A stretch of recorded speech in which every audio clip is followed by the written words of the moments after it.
Hello friend मित्रांनो, या व्हिडिओमध्ये आपण रेल्वे NTPC ग्रॅज्युएटचा पूर्ण एक्झाम पॅटर्न बघणार आहे। म्हणजे सिलेबस काय काय आहे, एक्झाम पॅटर्न कसा असतो, किती CBT असतात, बरोबर, CBT 1 झाल्यानंतर CBT 2 कसे होते, या सर्व गोष्टी आपण या व्हिडिओमध्ये बघणार आहे। एकदम बेसिक पासून बघणार आहे। काय काय बघणार आहे या व्हिडिओमध्ये आपण, तर शिक्षण बघणार आहे, काय लागतं, वयोमर्यादा काय असते हे बघणार आहे आपण NTPC ग्रॅज्युएटसाठी। एक्झाम पॅटर्न CBT 1 CBT 2, त्यानंतर टायपिंग स्किल असेल किंवा CBAT असेल, सायको टेस्ट असेल, सॅलरी किती असते बघणार आहे आणि निगेटिव्ह मार्किंगबद्दल माहिती घेणार आहे। त्याचबरोबर यामध्ये कोणत्या पोस्ट असतात हे फक्त मी नावं देणार आहे, कारण या अगोदरच्या व्हिडिओमध्ये आपण रेल्वे NTPC ग्रॅज्युएटमध्ये असणाऱ्या पोस्ट आणि त्याविषयी माहिती व्यवस्थित तुम्हाला आपण सांगितलेली आहे। ठीक आहे मित्रांनो, तर आपण आता सुरू करूया। बघा, पहिल्यांदा रेल्वे NTPC ग्रॅज्युएटमध्ये कोणकोणत्या पोस्ट असतात हे बघून घ्या। या 6 पोस्ट यामध्ये असतात। Senior clerk cum typist, junior accountant assistant cum typist, station master, traffic assistant, goods train manager आणि chief commercial cum typist supervisor. आता यामध्ये या 6 पोस्टची माहिती मी मागच्याच व्हिडिओमध्ये तुम्हाला दिलेली आहे, व्यवस्थित पद्धतीने दिलेलं आहे की कोणती पोस्टचं काय काम आहे, बरोबर, हे माहिती मी त्या व्हिडिओमध्ये दिले। तो व्हिडिओ बघितला नसेल तर अगोदर तो व्हिडिओ बघा, कारण NTPC ग्रॅज्युएटची जे आपण बॅच सुरू करतोय, बरोबर, जी बॅच सुरू करतोय आपण, त्या बॅचच्या अगोदर तुम्हाला सांगितलं होतं की 3 ते 4 व्हिडिओ मी असे बनवणार आहे की त्या व्हिडिओमध्ये तुम्हाला NTPC ग्रॅज्युएटचे पूर्ण माहिती भेटून जाईल। पहिली व्हिडिओ असेल NTPC ग्रॅज्युएटमध्ये कोणकोणत्या पोस्ट असतात त्याविषयी माहिती, त्याचं काम काय असतं वगैरे। दुसरी व्हिडिओ असेल NTPC ग्रॅज्युएटचा एक्झाम पॅटर्न, जी व्हिडिओ आपण आता बनवत आहे। तिसरी व्हिडिओ असेल NTPC ग्रॅज्युएटचा अभ्यास कसा करायचा, कशा पद्धतीने करायची, आणि मग पुढच्या व्हिडिओपासून तुमच्या पूर्ण सिलेबसला सुरुवात होईल। बरोबर मित्रांनो, आपली गणित आणि बुद्धिमत्तेची NTPCची बॅच सुरू झालेली आहे। ज्यांना पण जॉईन करायचे असेल त्यांनी आजच या व्हॉट्सअप नंबरवर कॉन्टॅक्ट करा, मेसेज करा किंवा कॉल करा आणि NTPCच्या बॅचबद्दल माहिती विचारू शकता। तुम्हाला सर्व माहिती पाठवली जाईल। NTPC विषयी बेसिक माहितीचे व्हिडिओ पाहिजे असेल तरी मेसेज करा, ते व्हिडिओ तुम्हाला लिंक पाठवल्या जातील, ज्यावरून तुम्हाला NTPC ग्रॅज्युएट विषयी सर्व माहिती भेटून जाईल। आता यामधील तुम्हाला ही पोस्ट आणि ही पोस्ट माहीतच असेल, बऱ्याच जणांचं स्वप्न पण असतं या पोस्टचं, स्टेशन मास्टर, जी प्रत्येक स्टेशनवरती हँडल करत असतो, कोणती ट्रेन कोणत्या लूप लाईनला घ्यायची, कोणती ट्रेन थ्रू काढायची, कोणती ट्रेन थांबवायची, ह्या सर्व गोष्टी कोण करत असतो, तर हा स्टेशन मास्टर प्रत्येक स्टेशनला असतो। आणि गुड्स ट्रेन मॅनेजर म्हणजे ट्रेन मॅनेजर TM, म्हणजे प्रत्येक ट्रेनच्या पाठीमागे सगळ्यात शेवटी एक व्हाईट ड्रेसमध्ये असतो, जो झेंडी दाखवत असतो पुढे असिस्टंट सोबत, बरोबर, आणि गाडी सुरू करायच्या वेळी वाकट्या घेऊन राईट सिग्नल, राईट आहे, सुरू करा, थांबवा, जे पण असेल, ACP झाला, ट्रेनमध्ये काय प्रॉब्लेम झाला तर सर्व बघत असतो तो ट्रेन मॅनेजर, बरोबर। ह्या 2 पोस्ट सर्वांना माहीत आहेत, पण बाकी पोस्ट विषयी तुम्हाला माहिती नसेल तर पाठीमागचे व्हिडिओ बघा, त्यामध्ये सर्व पोस्टबद्दल माहिती दिलेली आहे मी। आपण यामध्ये एक्झाम पॅटर्न वगैरे बघणार आहे, त्यामुळे पुढचं सुरुवात करूया। नेक्स्ट बघा, रेल्वे NTPC ग्रॅज्युएट सर्व माहिती। पहिली माहिती म्हणजे शैक्षणिक पात्रता, म्हणजे एज्युकेशनल क्वालिफिकेशन काय लागते यासाठी। म्हणजे तुम्हाला जर स्टेशन मास्टर, ट्रेन मॅनेजर व्हायचं असेल समजा, तर क्वालिफिकेशन काय पाहिजे हे तुम्हाला इथं समजेल। क्वालिफिकेशन यासाठी लागतं ग्रॅज्युएशन म्हणजे 15वी। एनी फील्ड म्हणजे काय, तर तुमचं ग्रॅज्युएशन पाहिजे। ग्रॅज्युएशन हे कोणत्याही फील्डमध्ये असेल तर चालेल, म्हणजे तुमचं फक्त BAच असायला पाहिजे असं अजिबात नाही। BA असेल चालेल, BCom असेल चालेल, BSc असेल चालेल, ठीक आहे, त्यानंतर BE असेल चालेल, BTech असेल चालेल, BBA असेल चालेल। म्हणजे असं समजा की ग्रॅज्युएशन पाहिजे, कोणतीही फील्ड असेल तरी चालेल। BBA, BSc, BCA, BA, BCom, BSc, BE, BTech, परत अजून काय फील्ड ज्या पण असतील सर्व फील्ड यासाठी इलिजिबल असतात। म्हणजे थोडक्यात 12वी नंतर 12वी + 3 वर्षाचा कोणताही तुमची कोर्स झाला असेल म्हणजे डिग्री झाली असेल तर तुम्ही फॉर्म भरू शकता.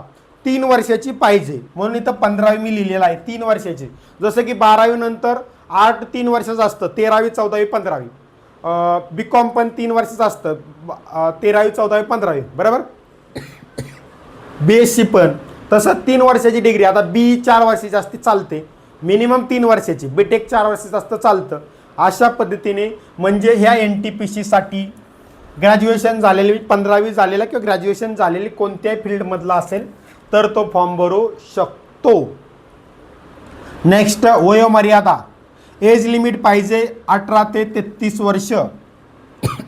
काही जण म्हणत होते की सर 36 वर्ष आहे. नाही, पहिल्या वॅकन्सीला 2024च्या फक्त पहिल्या वॅकन्सीला 36 वर्ष केलं होतं, 18 ते 36. त्यानंतर पुढच्या सर्व वॅकन्सीला 25 मध्ये आलेल्या वॅकन्सीला पण 18 ते 33 होतं आणि आता 26 मध्ये येणाऱ्या वॅकन्सीला हे 18 ते 33 वर्षच वयोमर्यादा असेल. हे झालं UR आणि EWS. EWS साठी सुद्धा वयोमर्यादामध्ये कोणतीही सूट नाही, हे लक्षात घ्या. UR आणि EWS म्हणजे जनरल कॅटेगरी आणि EWS मध्ये 18 ते 33. तुम्ही जर OBC मध्ये येत असेल तर प्लस 3 वर्ष एक्स्ट्रा म्हणजे 18 ते 36.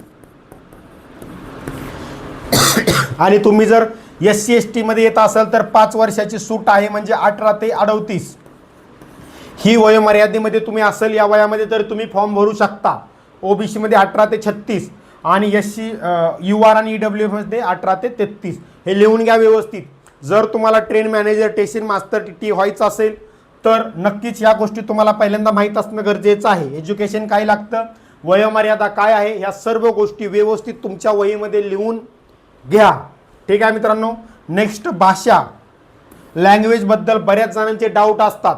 आता क्लिअर झाले असतील भरपूर जणांचे. पण अगोदर नवीन तुम्हाला माहिती नव्हती रेल्वेबद्दल, बरेच कन्फ्युजन होते. त्यावेळी हेच माहीत नव्हतं मुलांना की आपल्याला लँग्वेजमध्ये मराठी भाषा पण असते किंवा मराठीमधून पण आपण पेपर देऊ शकतो, हेच माहीत नव्हतं. तर महत्त्वाचं म्हणजे तुम्ही मराठी भाषेत एक्झाम देऊ शकता. त्या व्यतिरिक्त तुम्ही हिंदीत, इंग्लिशमध्ये बाकी पण भाषा आहेत, 14 ते 18 भाषा आहेत की ज्यामध्ये तुम्ही एक्झाम देऊ शकता. फक्त अट काय आहे की जेव्हा एक्झामचा फॉर्म भरता तुम्ही तेव्हाच तुम्हाला ही भाषा निवडायची असते. म्हणजे जेव्हा फॉर्म सुटतात, रेल्वे NTPCचे फॉर्म सुटले, तुम्ही सायबर कॅफेमध्ये फॉर्म भरण्यासाठी गेला, तिथं तुम्हाला भाषा निवडण्यासाठी ऑप्शन असतो, जिथं तुम्हाला ही भाषा निवडायची असते. ठीक आहे. हे सेपरेट तुम्हाला एक्झाममध्ये डायरेक्ट येत नाही. फॉर्म भरताना तिथं तुम्हाला लँग्वेज किंवा भाषा शब्द आला की तिथं तुम्हाला 14 ते 18 भाषा येतात. त्यामधील तुम्ही बरोबर मराठी भाषा चूज करायची आहे. तिथं तुम्ही मराठी भाषा चूज केली की एक्झाममध्ये तुम्हाला मराठी भाषा दिसेल आणि त्याच्यासोबतच इंग्लिश भाषा पण दिसेल. तुम्ही म्हणसाल सर की मला इंग्लिशमधून पेपर द्यायचा आहे. इंग्लिश भाषा तुम्हाला कंपल्सरी असते, त्यामुळे ते निवडायची गरज लागत नाही. त्या व्यतिरिक्त तुम्ही एक भाषा निवडू शकता. म्हणजे ज्यांचं इंग्लिश चांगलं असेल आणि काही मराठीमधून पण करायचं असेल त्यांनी मराठी भाषा निवडा. म्हणजे तुमचा पेपर मराठी आणि इंग्लिश या दोन्ही लँग्वेजमध्ये तुम्हाला दिसेल. इंग्लिश कंपल्सरी असते आणि त्या व्यतिरिक्त तुम्हाला एक भाषा निवडायची असते. आता इथं तुमचं जे कन्फ्युजन आहे ते मी दूर करतो थोडंसं. तुम्ही जर अभ्यास मराठीतून करत असाल तर निवडायची भाषा मराठी. ठीक आहे. तुम्ही जर अभ्यास हिंदीतून करत असाल तर निवडायची भाषा हिंदी फॉर्म भरतानाच. ठीक आहे. आणि तुम्ही जर इंग्लिशमधून अभ्यास करत असाल तर निवडायची भाषा मराठी. आता तुम्ही म्हणताल सर इंग्लिशमधून अभ्यास करतोय आणि भाषा मराठी निवडायची, हा काय प्रकार आहे. इंग्लिश भाषा तुम्हाला कंपल्सरीच असते, त्यामुळे तुम्हाला अजून एक अदर भाषा मराठी येईल की जो एखादा प्रश्न तुम्हाला हिंदीतून नाही उमजला, नाही समजला तर तुम्ही मराठीमधून तो प्रश्न बघू शकाल. म्हणून निवडायची भाषा मराठी, त्यासोबत तुम्हाला इंग्लिश पण राहणार आहे. म्हणजे या प्रत्येक भाषेसोबत तुम्हाला इंग्लिश कंपल्सरी आहे. इंग्लिश कंपल्सरी आहेच, येतेच ऑप्शनला. त्यामुळे मराठीतून पेपर देत असेल तर मराठी निवडा, इंग्लिश कंपल्सरी येतेच. हिंदीतून देत असेल तर हिंदी निवडा, इंग्लिश कंपल्सरी आहेच त्याचसोबत. आणि इंग्लिशमधून देत असेल तरी मराठी निवडा, इंग्लिश कंपल्सरी आहेच. भाषेचा डाऊट क्लिअर झाला. फॉर्म भरतानाच भाषा निवडायची आहे हे क्लिअर करा. बरेच जण एक्झामची डेट आल्यानंतर विचारतात सर माझा पेपर कोणत्या भाषेतून येईल? मी म्हणतो तुम्ही फॉर्म भरताना कोणती भाषा निवडली होती? सर त्यावेळी माहीत नाही कोणती भाषा निवडली होती, सायबर कॅफेत निवडली गेली होती. असं कसं चालेल? तुम्ही त्याला सांगितलं असेल ना फॉर्म भरताना, माझी मराठी भाषा निवड. तो विचारणार ना तुम्हाला की कोणती भाषात पकडू सर, कोणती भाषात फॉर्म एक्झाम देणार आहे तुम्ही सर, बरोबर? त्यावेळी तुम्ही कोणती भाषा निवडली ती सर मला आठवत नाही आता. मग माझ्याकडे एकच कारण असतं. बघ आता मग एक्झामला कोणती भाषा येते ते बघ भाऊ. मला कुठे माहीत असणार आहे तू कोणत्या भाषेतनं फॉर्म भरलाय तू, बरोबर? त्यामुळे फॉर्म भरताना मराठी भाषा व्यवस्थित निवडायची आहे.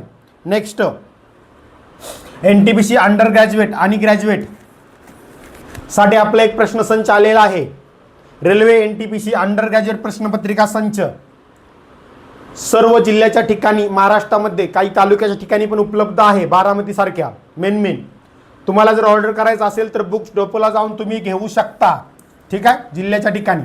आणि तुम्हाला जर तुमच्या जिल्ह्याच्या ठिकाणी कोणत्या बुक डेपोमध्ये पुस्तक उपलब्ध असेल हे विचारायचं असेल तरी तुम्ही या व्हॉट्सअप नंबरवर मेसेज करून विचारू शकता. तुम्हाला त्या जिल्ह्याच्या बुक डेपोचं नाव आणि त्याचा कॉन्टॅक्ट नंबरही सांगितला जाईल, जिथून तुम्ही पुस्तक परचेस करू शकता. ज्यांच्या आसपास जिल्हा तालुका नसेल, जे गावात राहतात, त्यांनी आपल्या प्ले स्टोअरवरती जाऊन आपले रेल्वे प्रेमी क्लासेस हे ॲप डाउनलोड करून घ्यायचं आहे. आणि त्याच्यामधून तुम्ही रेल्वे प्रेमी मराठी क्लासेस हे ॲप डाउनलोड करून घ्या. इथं लिहिलेलं आहे बघा, डाउनलोड करून घ्या. आणि त्यामधून तुम्ही आपलं पुस्तक परचेस करू शकता. पोस्टाने 6 ते 7 दिवसामध्ये घरपोच पुस्तक भेटून जाईल. पण तुम्ही जिल्ह्याच्या ठिकाणी जाऊन पुस्तक घेतलं किंवा त्या ठिकाणी भेटलं तर तुम्हाला तिथं 20-30-40% डिस्काउंट भेटू शकतो पुस्तकावरती, बरोबर? याची प्राईस आहे 380 रुपये. ठीक आहे मित्रांनो, तुम्ही रेल्वे NTPC ग्रॅज्युएट किंवा अंडर ग्रॅज्युएटचा अभ्यास करत असाल तर दोघांनी पण घ्या. यामध्ये अंडर ग्रॅज्युएटच्या प्रश्नपत्रिका मराठीतून आहेत स्पष्टीकरणासहित. ठीक आहे, या ग्रॅज्युएटला पण तुम्हाला उपयोगी येणार आहेत. अधिक माहितीसाठी या नंबरवर मेसेज करू शकता. Next, negative marking. NTPC ग्रॅज्युएटला निगेटिव्ह मार्किंग रेल्वेच्या सर्वच एक्झामला 1/3 निगेटिव्ह मार्किंग असते. हे सर्वांनाच माहीत आहे, बरोबर? निगेटिव्ह मार्किंग 1/3 असते, सर्वांनाच माहीत आहे. म्हणजेच काय तर 3 प्रश्न चुकला की 1 मार्क कमी होतो, बरोबर? या निगेटिव्ह मार्किंगवर मी सेपरेट व्हिडिओ बनवलेले आहे, आपल्या यूट्यूबवरती बघून घ्या की कशी निगेटिव्ह मार्किंग होती, तुमची मार्क कसे कमी होतात, एक्झाम प्रश्न सोडवताना कसे प्रश्न सोडवायला पाहिजे, चुकीचे प्रश्न निग्लेक्ट करायला पाहिजेत, टुक्के मारायला नाहीत पाहिजे, हे सर्व मी त्या व्हिडिओमध्ये सांगितलेलं आहे. ती व्हिडिओ आपल्या यूट्यूबवर आहे. यूट्यूबचं नाव तुम्ही बघतायच, ALP अनिल घाडगे, सर्च करा आणि त्यावरती व्हिडिओ बघून घ्या. Next, exam pattern. हा एक्झाम पॅटर्न तुम्ही आधी लिहून घ्या. व्हिडिओ पॉज करा आणि हा एक्झाम पॅटर्न व्यवस्थित लिहा. ठीक आहे,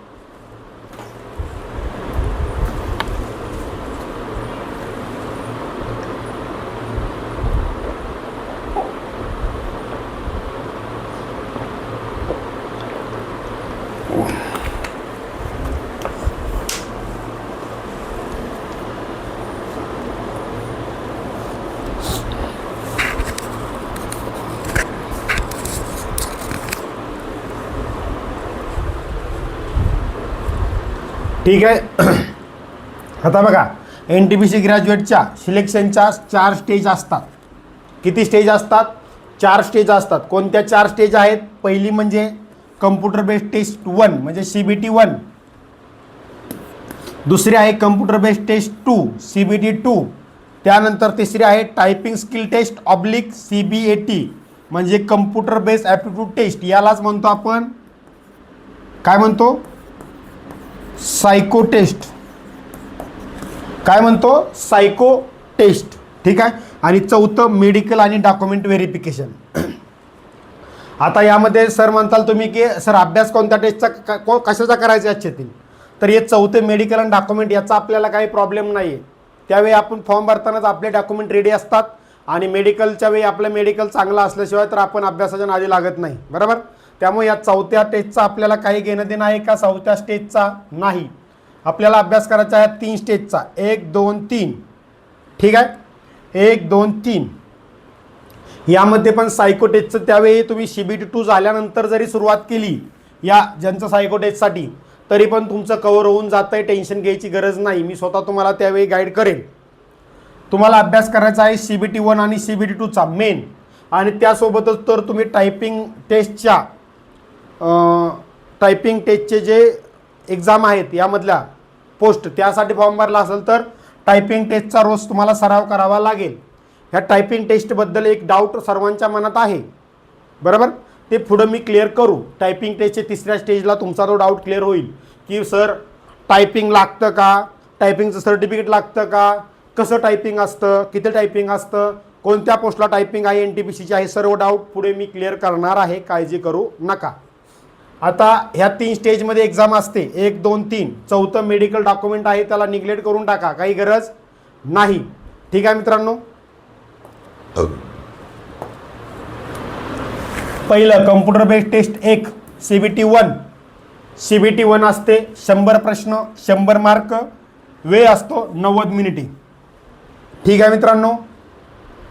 100 प्रश्न 100 मार्क म्हणजे किती मार्काचे असते? CBT 1 100 मार्काची असते, वेळ किती असतो? 90 मिनिटे असतो, बरोबर. आता या 100 मार्कामध्ये कोणतं विषय असतात आणि त्याला किती मार्क असतात ते बघू. पहिला असतो गणित, ज्याला 30 प्रश्न 30 मार्क असतात, म्हणजे एका प्रश्नाला 1 मार्क, बरोबर. त्यानंतर दुसरा सब्जेक्ट, हा पहिला सब्जेक्ट आहे. दुसरा सब्जेक्ट आहे बुद्धिमत्ता, 30 प्रश्न 30 मार्क, किती झाले टोटल याचे? 60 मार्क, बरोबर. तिसरा आहे GK आणि चालू घडामोडी, 40 प्रश्न 40 मार्क, टोटल झाले किती? 100 झाले. आता 100 मार्क 100 प्रश्न, आणि यासाठी वेळ आहे तुमचा 90 मिनिटे, म्हणजे किती? 1.5 तास.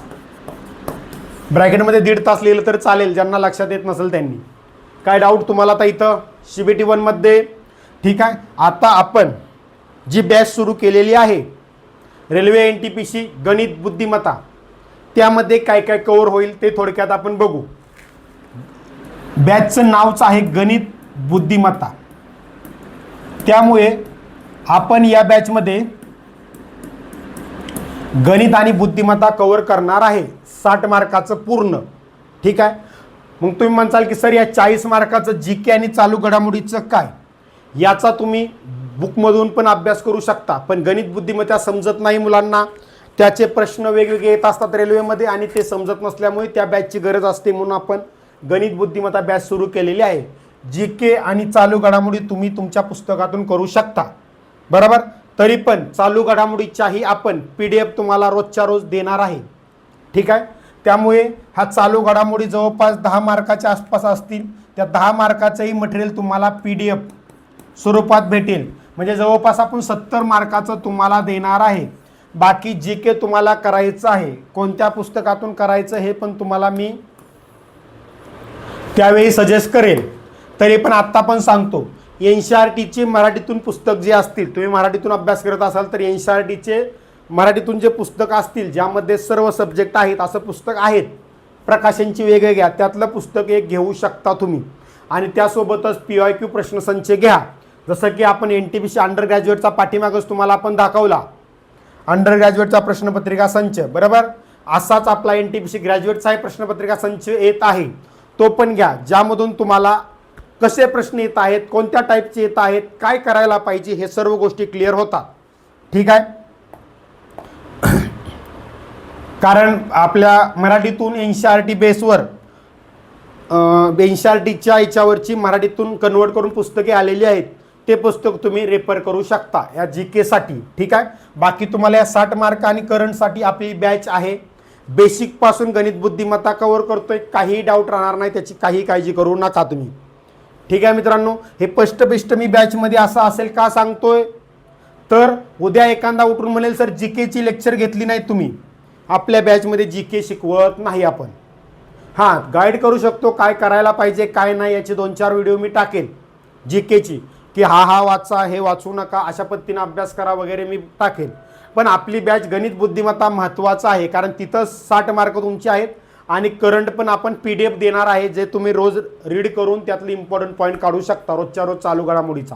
त्यामध्ये वीकली PDF पण असेल, मंथली पण PDF एक देणार आहे आपण प्रत्येक महिन्याला. ठीक आहे मित्रांनो. नेक्स्ट कम्प्युटर बेस्ड टेस्ट 2 पाहिजे. इथं मित्रांनो चुकून 1 झालेला आहे, इथं 2 लिहून घ्या. ठीक आहे. CBT 2. ठीक आहे मित्रांनो. CBT 2 computer based. आता यामध्ये 120 प्रश्न असतात, 120 मार्क असतं, वेळ असतो 90 मिनिटे. 120 प्रश्न, 120 मार्क, वेळ आहे 90 मिनिटे. ठीक आहे मित्रांनो. यामध्ये पण तेच विषय असतात सेम. गणित 35 प्रश्न 35 मार्क, बुद्धिमत्ता 35 प्रश्न 35 मार्क, दोन्ही मिळून होतात 70 मार्क. जीके आणि चालू घडामोडी 50 प्रश्न 50 मार्क, टोटल 120 प्रश्न 120 मार्क.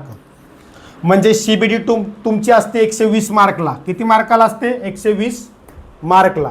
आता लक्षात घ्या, आपण फक्त सीबीटी 1चंच गणित बुद्धिमत्ता कव्हर करून घेत नाही, तर सीबीटी 2चं पण गणित आणि बुद्धिमत्ता यामध्ये कव्हर होणार आहे. ठीक आहे मित्रांनो. सीबीटी 2चं पण गणित बुद्धिमत्ता आपले यामध्ये कव्हर होणार आहे. आणि इथं पण जीके आणि चालू घडामोडी 50 मार्काला, यापैकी 12 ते 14 मार्काला तुम्हाला करंट असतं. हे करंट पण PDF त्या स्वरूपात तुमचं कंप्लीट होऊन जाणार आहे. म्हणजे तुमचा इथं पण 80 ते 82 ते 84 मार्काचा सिलेबस आपण कव्हर करणार आहे आपल्या बॅचमधून. आणि जीकेचा अभ्यास तुम्ही सीबीटी 1 जो करताय तोच सीबीटी 2ला पण असणार आहे. म्हणजे इथं एक पॉझिटिव्ह पॉईंट काय आहे, नीट लक्ष द्या बघा, नीट लक्ष द्या. सीबीटी 1ला जो सिलेबस आहे गणित बुद्धिमत्ता जीके आणि चालू घडामोडी, तो सिलेबस तुमचा सीबीटी 2ला पण आहे, गणित बुद्धिमत्ता जीके आणि चालू घडामोडी. म्हणजे जसं की ALPला तुम्हाला बेसिक सायन्स आणि इंजिनिअरिंग ड्रॉइंग सब्जेक्ट वाढतो, बरोबर. टेक्निशियनला तुम्हाला विज्ञान सेपरेट असतो, ग्रुप डीला तुम्हाला विज्ञान पण असतो एक वेगळा सब्जेक्ट. आणि तशा पद्धतीने इथं नाही. इथं तुम्हाला सीबीटी 1ला जे आहे मटेरियल ते सीबीटी 2ला आहे. त्यामुळे सीबीटी 1साठी वेगळा अभ्यास आणि सीबीटी 2साठी वेगळा अभ्यास असं काही करायची गरज नाही. सीबीटी 1चा सिलेबस जो आहे तो सीबीटी 2ला आहे. तुम्ही चेक करून बघा. 2025ची NTPCची नोटिफिकेशन काढा, फुल नोटिफिकेशन, आणि त्यामधून बघा तुम्ही की सीबीटी 1 आणि सीबीटी 2, सीबीटी 1 आणि सीबीटी 2 या दोन्हीचा सिलेबस तुम्हाला सेमच दिसेल, फक्त मार्किंगचा फरक आहे. इथं तुम्हाला सीबीटी 1ला 100 मार्काला आहे सीबीटी 1, आणि इकडं तुम्हाला 120 मार्कला आहे. आणि त्यानुसारच तुमचे इथं मार्क वाढवले गेलेले आहेत थोडी थोडी. ठीक आहे मित्रांनो. इथं तुम्हाला काही डाऊट आहे का? आता तुम्ही म्हणसाल की सर सीबीटी 1 नंतर सीबीटी 2ला कसं जायचं, हे आपण मेरिट कसं लागतं यामध्ये बघणार आहे. तरी पण तुम्हाला थोडक्यात सांगतो. पहिल्यांदा तुमची होणार सीबीटी 1 100 मार्काची. ही सीबीटी 1 झाल्यानंतर त्याचं मेरिट लागणार. त्यामध्ये एका जागेसाठी 15 मुलं घेतली जाणार. समजा जागा असतील 5000, तर मुलं घेतली जाणार 15 गुणिले 5 75, म्हणजे मुलं घेतली जाणार 75,000 5000 जागेसाठी, बरोबर. 75,000 मुलं सीबीटी 2 देणार. सीबीटी 2 म्हणजे ही एक्झाम देणार, 120 मार्काची असणार. आणि यावरून तुमचं परत पुढे सीबीएटी पुढची टेस्ट 3 सीबीएटी किंवा टायपिंग टेस्ट याच्यावर होणार. मग याचं मेरिट लागणार सीबीटी 2चं. आणि सीबीटी 2 मधून एकास 8 मुलं घेणार. एकास 8 मुलं घेणार, म्हणजे 5000 जागासाठी मुलं घेतली जाणार. किती? 8 म्हणजे 40,000 मुलं तुमची घेतली जाणार सायको टेस्ट किंवा टायपिंग स्किल टेस्टसाठी. आणि ते झाल्यानंतर तुमचं फायनल रिझल्ट लागणार. आणि मग त्यानंतर तुमचा होणार डॉक्युमेंट आणि मेडिकल. ठीक आहे मित्रांनो. सीबीटी 2 झाली. आता ही जीके आणि चालू घडामोडी. जीकेसाठी चालू घडामोडी आपण देतोय. जीकेसाठी तुम्हाला NCERT बेस पुस्तकं जास्तीत जास्त वापरा. आपल्या स्टेट बोर्डच्या पुस्तकाच्या नादी लागू नका. म्हणजे MPSC असेल, सरळ सेवा, पोलीस भरती, ही पुस्तकं जीकेसाठी वापरू नका. NCERT बेसवर NCERTची मराठीतून जी पुस्तकं आलेत त्यातले एखादं पुस्तक घेऊन त्याच्यातून अभ्यास करा. किंवा हिंदी एखादं पुस्तक त्या जोडीला ठेवायचं असेल, लुसेंट किंवा दुसरं एखादं, तर स्पीडी पब्लिकेशन, तर ते ठेवू शकता हिंदीमधून पण. ठीक आहे मित्रांनो. इथं सीबीटी 2ला तुम्हाला काय डाऊट आहे का? आता स्टेजेस कसे आहेत बघा. पहिल्यांदा जागा निघणार. जागा निघाले की तुम्ही फॉर्म भरणार. फॉर्म भरताना तुमचं एज्युकेशन ग्रॅज्युएशन पाहिजे. एज लिमिट 18 ते 33 पाहिजे. ओबीसी असेल तर 36, SC ST असतं 38, अशा पद्धतीनं पाहिजे, बरोबर. त्यानंतर तुम्ही फॉर्म भरणार. फॉर्म भरल्यानंतर भाषा निवडणार. फॉर्म भरताना मराठी भाषा निवडली की मराठीमध्ये पेपर येणार. परत 4-5 महिन्यानंतर CBT 1 येणार तुमची, बरोबर. CBT 1 आल्यानंतर ती एक्झाम तुम्ही देणार जाऊन, कम्प्युटरवर असते पूर्ण स्क्रीनवर, थेरी वगैरे नाही, MCQ असतात, टिक करायचे असतात, 4 पर्याय दिलेले असतात, एक पर्याय कोणताही टिक करायचा असतो, ठीक आहे. CBT 1 दिला की CBT 1चा आन्सर की येणार, त्यामध्ये आपल्याला किती मार्क आहेत हे कळणार, त्यानंतर त्याचा रिझल्ट लागणार CBT 1चा. CBT 1चा रिझल्ट लागल्यानंतर तुमची CBT 2 साठी क्वालिफाय झाला, तुम्ही मेरिटमध्ये बसला तर CBT 2 होणार. CBT 2 झाल्यानंतर त्याचा रिझल्ट लागणार आन्सर की येऊन, त्यानंतर तुमचं पुढं होणार टायपिंग टेस्ट किंवा टायपिंग स्किल टेस्ट किंवा CBAT म्हणजे कम्प्युटर बेस्ड ॲप्टिट्यूड टेस्ट, म्हणजे यालाच आपण म्हणतो सायको टेस्ट. काय म्हणतो? Psycho taste. ही काय असते याच्यावर एक व्हिडिओ मी बनवेल, ठीक आहे, आणि सांगेल व्यवस्थित. आता बघा इथं मेन तुमचा डाऊट आहे. का मेन डाऊट आहे की बघा इथं स्टेशन मास्टर आणि ट्रॅफिक असिस्टंट याला तुम्हाला असती CBAT. कोणत्या ज्या पोस्ट आहेत NTPC ग्रॅज्युएटच्या त्यामध्ये कोणत्या पोस्टसाठी तुम्हाला टायपिंग टेस्ट असणार आहे आणि कोणत्या पोस्टसाठी सायको टेस्ट म्हणजे CBAT असणार आहे, हे इथं क्लिअर होत आहे. आणि कोणत्या एक्झामसाठी म्हणजे कोणत्या पोस्टसाठी काहीच नसणार आहे हे पण इथं दिलेलं आहे. पहिलं म्हणजे सिनियर क्लार्क कम टायपिस्ट, यासाठी तुम्हाला टायपिंग स्किल टेस्ट असणार आहे. दुसरं junior account assistant cum typist, यासाठी तुम्हाला टायपिंग स्किल टेस्ट असणार आहे. म्हणजे लक्षात घ्या की जिथं टायपिस्ट शब्द आलेला आहे ज्या पोस्टमध्ये ज्या पोस्टमध्ये टायपिंग शब्द आलेला आहे त्या पोस्टला टायपिंग स्किल टेस्ट असणार आहे. आणि ज्या पोस्टमध्ये आलेलं नाही तिथं टायपिंग स्किल टेस्ट नाही. म्हणजे टायपिंग स्किल टेस्ट तुमच्या लक्षात आलं की कोणत्या पोस्टला आहे कोणत्या पोस्टला नाही. आता इथं स्टेशन मास्टर ज्याला पूर्ण एक कंट्रोल हँडल करायचा असतो, कुठली ट्रेन घ्यायची कुठली नाही, कशा पद्धतीने काढायची ट्रेन, सिग्नल कसा द्यायचा, ह्या सर्व गोष्टीचं नॉलेज पाहिजे. त्यामुळे त्याचं सायको टेस्ट घेऊन चेक केलं जातं की किती त्याला डोकं आहे, स्किल किती आहे. म्हणून स्टेशन मास्टरला सायको टेस्ट असते आणि ट्रॅफिक असिस्टंटला पण सायको टेस्ट असते, कारण त्याला ट्रॅफिक हँडल करायचं असतं, बरोबर. त्यामुळे त्याला पण सायको टेस्ट म्हणजे कम्प्युटर बेस्ड टेस्ट असते, ठीक आहे. आता ट्रेन मॅनेजर आणि चीफ कमर्शियल कम तिकीट सुपरवायझर याला काहीच नसते, टायपिंग टेस्ट पण नसते आणि ॲप्टिट्यूड टेस्ट पण नसते, म्हणजे CBAT पण नसते याला. त्यामुळे या दोन पोस्टसाठी तुम्हाला या दोन्हीची गरज लागत नाही. डायरेक्ट CBT 1 आणि CBT 2 दिली, CBT 1 आणि 2 दिली की तुमचं डायरेक्ट याचा रिझल्ट लागतो आणि याच्यात फायनल सिलेक्शन होतं. यासाठी तुम्हाला टायपिंग किंवा CBAT नाही, ठीक आहे. आलं लक्षात तुमच्या इथं टायपिस्ट जिथं लिहिलं आहे तिथं टायपिंग स्किल टेस्ट आहे. आता इथं महत्त्वाचा एक मुद्दा आहे तुमचं जे कन्फ्युजन, सर या वरच्या पोस्टसाठी आम्हाला टायपिंग सर्टिफिकेट लागतं का, पहिली गोष्ट प्रश्न. दुसरं, आमचं टायपिंग जर चांगलं असेल तरच आम्ही फॉर्म भरायचा की भरायचा नाही, दुसरी गोष्ट, ठीक आहे. आणि टायपिंग किती लागतं सर, ही तिसरी गोष्ट. बघा आता रेल्वेच्या कोणत्या, म्हणजे हे ग्रॅज्युएटचं झालं, अंडर ग्रॅज्युएटमध्ये पण 2 पोस्ट अशा आहेत की ज्यासाठी तुम्हाला टायपिंग लागतं, टायपिंग स्किल टेस्ट असते, बरोबर. रेल्वेच्या NTPC ग्रॅज्युएट आणि अंडर ग्रॅज्युएट दोन्ही एक्झामसाठी इथे तुम्हाला टायपिंग सर्टिफिकेटची गरज नाही. मी सरळ सरळ काय सांगतोय बघा, टायपिंग सर्टिफिकेटची गरज नाही, सर्टिफिकेटची गरज नाही. मग तुम्ही म्हणता सर टायपिंग स्किल टेस्ट, तुम्हाला टायपिंग जमायला पाहिजे बस. तुमच्याकडे सर्टिफिकेट असेल तरी चांगलं आहे, नसेल तरी काही प्रॉब्लेम नाही. आलं लक्षात? काय डाऊट तुम्हाला यामध्ये? टायपिंग स्किल टेस्टसाठी तुम्हाला सर्टिफिकेट नाही लागत, तुम्हाला टायपिंग यायला पाहिजे. मग तुमचा दुसरा प्रश्न की सर आमचं टायपिंग आम्हाला जमत नाही, फॉर्म भरलं ओके करू की नको, यासाठी भरू की नको, या पोस्टसाठी टिक करून द्या. फक्त या पोस्टवरती घ्या, बाकीच्या आणि याला खाली टाका. आणि असा पण तुम्हाला CBT 1 नंतर CBT 2 साठी पण 3-4 महिने वेळ भेटतो. त्यानंतर सायको टेस्टसाठी पण 2-3 महिने वेळ भेटतो किंवा स्किल टेस्टसाठी पण 2-3 महिने वेळ भेटतो. त्यावेळी सराव करा, प्रॅक्टिस करा. त्यावेळी जर तुम्ही CBT 2 पास होणार आहे, तुम्हाला परफेक्ट का आलं, तर मला वाटतं पुढच्या 3 महिन्यात जर तुम्ही सराव केला तर तुमचं टायपिंग होऊ शकतं परफेक्ट. आणि आपल्याला काही सर्टिफिकेटची गरज नाही. त्यामुळे सर्टिफिकेट दाखवा डॉक्युमेंटला किंवा सर्टिफिकेट काढावं लागेल, मग 6 महिन्याचा कोर्स करावा लागेल टायपिंगचा, याची काही गरज नाही आपल्याला. आपल्याला फक्त तिथे टायपिंग स्किल टेस्टला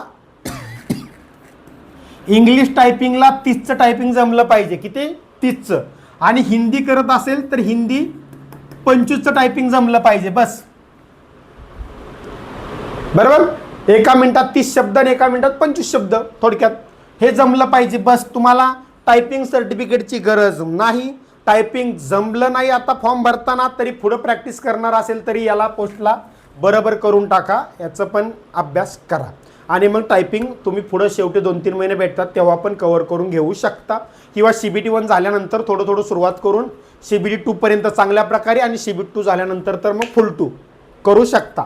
म्हणजे हा डाऊट बऱ्याच जणांच्या मनात होता की सर आम्हाला टायपिंग सर्टिफिकेट आमच्याकडे नाही, आम्ही टायपिंग केलेलं नाही, सर्टिफिकेट काढलेलं नाही, बरोबर, तर मग आम्हाला फॉर्म भरता येईल का या पोस्टसाठी? भरता येईल. तिथं तुम्हाला टायपिंग सर्टिफिकेट आहे का असं विचारलं जात नाही. आणि डॉक्युमेंटला बी टायपिंग सर्टिफिकेट लागत नाही, हे लक्षात घ्या. ठीक आहे. त्यामुळे हा डाऊट तुमचा क्लिअर झाला असेल. आता 4थं मेडिकल आणि डॉक्युमेंट व्हेरिफिकेशन. CBT 1 आणि CBT 2 झाल्यानंतर तुमचं काय होतं? टायपिंग स्किल टेस्ट किंवा CBAT. टायपिंग स्किल टेस्ट ज्या पोस्टसाठी टायपिंग स्किल टेस्ट आहे त्यांचं टायपिंग स्किल टेस्ट, ज्या पोस्टसाठी CBAT आहे म्हणजे कम्प्युटर बेस्ड ॲप्टिट्यूड टेस्ट त्यांचं कम्प्युटर बेस्ड ॲप्टिट्यूड टेस्ट होतं. आणि त्यानंतर मग डॉक्युमेंट व्हेरिफिकेशन आणि मेडिकल होतं आणि त्यानंतर फायनल रिझल्ट लागतो. ठीक आहे. दुसरं, ज्या पोस्टसाठी टायपिंग स्किल टेस्ट आणि CBAT नाही म्हणजे कोणत्या पोस्ट आहेत अशा? तर ह्या खालच्या गुड्स ट्रेन मॅनेजर आणि चीफ कमर्शियल कम तिकीट सुपरवायझर या पोस्टसाठी काही नाही आहे टायपिंग स्किल किंवा CBAT नाही, तर त्यांचं डायरेक्ट मेरिट कसं लागतं? CBT 1 झाल्यावर CBT 2 होते आणि CBT 2 झाल्यानंतर डायरेक्ट मेडिकल डॉक्युमेंट होते. एवढ्या सोपे भाषेत तुम्हाला क्लिअर कट सांगितलेलं आहे. अजून काय डाऊट असेल तर कमेंट करून विचारा. NTPC ग्रॅज्युएटचा अभ्यास करायचा असेल किंवा अंडर ग्रॅज्युएटचा अभ्यास करायचा असेल तर माझ्या 3 व्हिडिओ नक्की बघा. पहिली व्हिडिओ NTPC ग्रॅज्युएटमध्ये कोणकोणत्या पोस्ट असतात, अंडर ग्रॅज्युएटचा करत असाल तर अंडर ग्रॅज्युएटमध्ये कोणकोणत्या पोस्ट असतात, बरोबर. दुसरी व्हिडिओ एक्झाम पॅटर्न पूर्ण व्यवस्थित. आणि तिसरी व्हिडिओ अभ्यास कसा सुरू करायचा, कुठून करायचा, काय करायचं. अजून मी थोडी माहिती तुम्हाला देतोय. ठीक आहे. त्याआधी सॅलरी बघा. बेसिक आहे याचं 25,500 ते 35,400 पर्यंत. म्हणजे तुम्हाला त्यात DA वगैरे सगळं पकडून सॅलरी भेटते 45,000 ते 60,000च्या दरम्यान स्टार्टिंग सॅलरी. या पोस्ट जी आहे त्याची स्टार्टिंग सॅलरी तुमची असते 45,000 ते 60,000. तुम्ही म्हणसाल सर मग कसं? तर काय आहे की काही पोस्ट जे आहेत ते थोड्या वरच्या आहेत ज्याची सॅलरी 55,000-60,000 असते आणि काही पोस्ट थोड्या खालच्या आहेत त्याची सॅलरी मग 45,000, 48,000, 50,000 पर्यंत जाते स्टार्टिंग. ठीक आहे. म्हणून मी हे 45 ते 60 केलेलं आहे. नेक्स्ट, हे आपली पुस्तके आहेत रेल्वेची. टेक्निशियन ग्रेड 3चा अभ्यास करत असाल तर हे पुस्तक ऑर्डर करा किंवा तुमच्या जिल्ह्याच्या ठिकाणावरून घ्या. ALPचा अभ्यास करत असाल तर हे पुस्तक ऑर्डर करा. प्रश्नसंच ALPचा आहे, हे टेक्निशियन ग्रेड 3चा आहे. NTPC ग्रॅज्युएट किंवा अंडर ग्रॅज्युएटचा अभ्यास करत असाल तर अंडर ग्रॅज्युएटचा प्रश्नपत्रिका संच मागवा. कारण तुम्ही ग्रॅज्युएटचा करत असाल तर अंडर ग्रॅज्युएटचा पण 12वी वरती फॉर्म भरू शकता, हे पुस्तक ऑर्डर करू शकता. आणि हे ALP CBT 2 साठी आहे, बेसिक सायन्स इन इंजिनिअरिंग ड्रॉइंगचं. ठीक आहे. हे 4ही पुस्तकापैकी तुम्हाला जे पुस्तक पाहिजे ते घेऊ शकता जिल्ह्याच्या ठिकाणावरून किंवा या व्हॉट्सअप नंबरवर मेसेज करा काय डाऊट असेल तर. ठीक आहे मित्रांनो. बघा आता अजून पण लक्षात घ्या, आपली बॅच जी सुरू होती त्यामध्ये आपण गणित बुद्धिमत्ता आणि करंटचे PDF देणार आहोत. गणित बुद्धिमत्ताची लेक्चर होणार आहेत पूर्ण, बरोबर. आता तुमच्या काहींचं म्हणणं असेल की सर मी NTPC ग्रॅज्युएटचा अभ्यास करतोय पण मी अंडर ग्रॅज्युएट पण देतोय, दोन्ही पण एक्झाम, तर मी वेगवेगळी बॅच लावायची गरज आहे का? नाही, एकच बॅच असेल. आपण बॅच सुरू करतानाच अंडर ग्रॅज्युएट आणि ग्रॅज्युएटसाठी एकच बॅच सुरू करतोय. का? तर दोन्हीचा सिलेबस सेमच आहे. अंडर ग्रॅज्युएटची पण आपली सिलेबसची व्हिडिओ बघा एक्झाम पॅटर्नची, ज्यामध्ये तुम्हाला दिसेल की सेम CBT 1 गणित 30, बुद्धिमत्ता 30 आणि चालू घडामोडी आणि GK 40. CBT 1 CBD2 पण सेम आहे, गणित 35, बुद्धिमत्ता 35 आणि GK आणि चालू घडामोडी 50 मार्क. सेम सिलेबस आहे, सेम एक्झाम पॅटर्न आहे आणि सर्व मुलं दोन्ही एक्झाम देत असतात. जे NTPCचा अभ्यास करतात ते सर्व दोन्ही एक्झाम देतात. ग्रॅज्युएशन झाल्यामुळे 12वीचा पण फॉर्म भरतात आणि ग्रॅज्युएशनचा पण भरतात. आणि ज्यांची फक्त 12वी झालेले ते अंडर ग्रॅज्युएट फक्त भरतात, पण त्यांचं पुढे शिक्षण चालू असतं बाहेरून असेल किंवा 13वीला वगैरे ते ग्रॅज्युएटची पण एक्झाम नंतर देतात. त्यामुळे दोन्हीची एकच बॅच असेल, त्यामुळे दोन्ही एक्झाम देणार असेल तर तेवढी एक बॅच जॉईन केली तर त्यामधून गणित आणि बुद्धिमत्ता बेसिकपासून कव्हर होणार आहे. ठीक आहे मित्रांनो, अधिक माहितीसाठी तुम्हाला या व्हॉट्सअप नंबरवर मेसेज करू शकता किंवा कॉल करून माहिती घेऊ शकता. कसा वाटला एक्झाम पॅटर्न, कशा पद्धतीने समजावून सांगितला कमेंट करून नक्की सांगा मित्रांनो. बॅच सुरू झालेली आहे. हा बॅच मधलीच एक व्हिडिओ आहे, एक पार्ट आहे, कारण बॅच नसती सब्जेक्ट सुरू करून फायदा नाही. तुम्ही जी एक्झाम देणार आहे, जी बॅच लावणार आहे, त्याचा कोणकोणत्या पोस्ट आहेत त्यामध्ये, त्याचा एक्झाम पॅटर्न काय आहे, त्याचा अभ्यास कसा करायचा, या पण व्हिडिओ तुम्हाला माहीत असणं गरजेचं आहे. या पण व्हिडिओ बघितल्यानंतरच ॲक्च्युली तुम्ही पुढं काय करायचं ते तुम्हाला समजून जाणार आहे. म्हणून हा पण व्हिडिओ एक बॅचचाच एक तुमचा पार्ट आहे असं समजून घ्या. ठीक आहे मित्रांनो, नेक्स्ट व्हिडिओ आपण बघणार आहे रेल्वे NTPC ग्रॅज्युएटचा अभ्यास कसा करायचा. ठीक आहे मित्रांनो, थँक्यू फ्रेंड.